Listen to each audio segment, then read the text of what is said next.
I'm J Rico 85 says, I'm Team Trey, but it's possible people still hang on Jimmy because the savior of the franchise. Because before Jimmy, our quarterback branch was Brian Hoyer and CJ Beathard. Yeah, I That's think the that's a thing. lot of it. That's a perfect way to. That's a perfect topic. So it's almost like if you're dating and you keep swinging and missing on girls. Yeah, you've been on a losing streak for like 3 years. You haven't really found anybody. You haven't really found anybody that you connect with. Then you find somebody who you go on 5 straight dates with, and you best days of your life, and you start to think she's the one. But then what happens in a lot of relationships is when you like that, right? When you start to spend more time with this person, all the cracks start to happen. She chews with her mouth open. She doesn't throw her stuff in the hamper. She yells at me unnecessarily over something, and then you start to say, "Oh man, what am I in now?" And you look at it a year later, you've been in a relationship with somebody and you're just like, "Oh, damn it, I should have probably waited it out a little bit longer." The Niners popped the question after 5 dates. Right. So Kyle Shanahan. When the family was like, "Yo, you should just probably chill. She seems very nice. Maybe you should just Just seems like they make quick, hasty decisions on quarterbacks, right? After the 5 games, sign him. We got our guy. That's it. Or make the trade. We need him. That's the thing. It's a hasty decision. So for me, I feel like it's right after you figure out, I've been in this relationship with this woman for a while, but the cracks are starting to show. I can't be with this woman anymore. She's driving me nuts. That's the best way I could put it. I don't even know if that analogy lands. No, I've been saying it with Aldara. You may know who Aldara is. She's head of the Jimmy Garoppolo fan club in Mexico. And we were saying that basically the marriage between Jimmy and Kyle Shanahan was totally an arranged marriage. And Kyle's never into it. He was never into it. He was like, okay, fine. And then he couldn't do anything about it after the 5 games too. He was like, God damn it. He was like, you got me. Give her a shot. See how it goes. Okay. She really likes you. She really likes you. It's really, she's a really nice girl. You just really have to get to know her. Give her time. Meanwhile, he's out going on dates with every other girl he can. And Kyle's swiping right on quarterback Tinder everywhere. And Jimmy's at home like, really, her? Sam Darnold? Right. Yeah, Sam exactly. Darnold? That's messed up. There would be, a woman could look at another woman objectively and say, all right, I get it. But then you'll see a woman and you'll be like, her? Are you serious? That's the most offensive part. I don't know. Right. So, I think when we ask these questions about Jimmy Garoppolo, where's Jimmy's head right now? Where is Jimmy doing right now? He knows the deal. Mm-hmm. He knows what's up.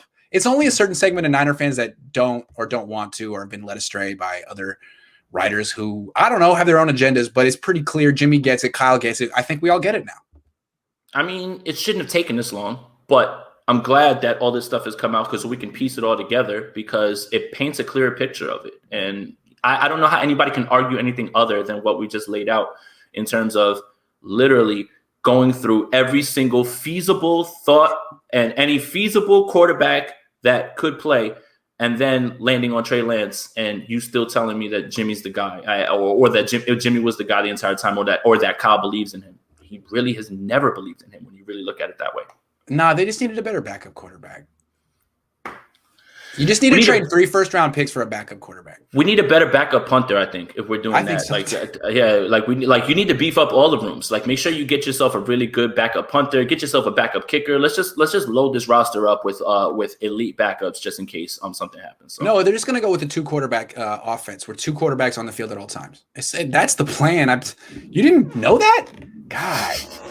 Jeez. No, but that's the other part. The condescension. What are you talking about? They're beefing up the room. What? You don't get it? We don't get it? Or didn't you hear John Lynch? He said it very clearly. Yeah, I heard. It's funny how people get like yesterday. I feel like a lot of people had this epiphany because of the whole Matthew Stafford thing. People were like, "Oh man, this really does mean that Kyle's done with Jimmy." He's like, "You just figured that out? Really? Wow." Worst kept secret. Okay. Worst kept secret. But when you said this in its infant stages, when you said these things out loud, especially after the Brady thing, you're a hater. You want Jimmy to fail, which is not true at all. I don't want that. I would love for this team to succeed. That's obviously out of my hands, but I'm just objectively looking at the steps and how everything came out. And how could you argue anything other than this? You called it the worst kept secret. Yes, the worst kept secret in the league since 2019. Since before the Super Bowl season is that Kyle Shanahan's been trying to move on from Jimmy Garoppolo. We've been trying to tell you it. Now he's trying to tell you it. So thank you, Kyle. I feel vindicated. Thank you, Jason, for this wonderful show. It went in places I never I came even up dreamed. with this one. This was all Jason. This was 100%. Yeah, I Jason. actually came up with this show. one. I like the artwork in the back real quick though. Are you a Batman guy?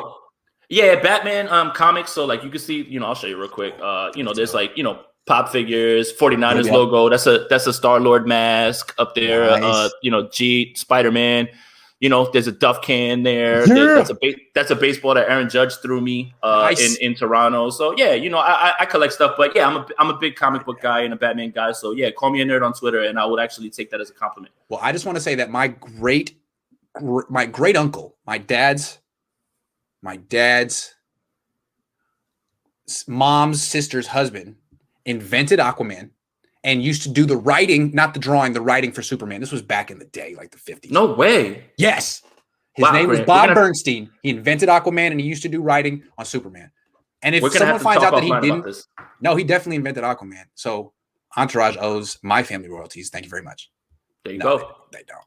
I wish we had that Aquaman money, man. But the whole idea of fighting crime in the ocean, I never really understood it. But I'm not gonna knock him because he's in my family.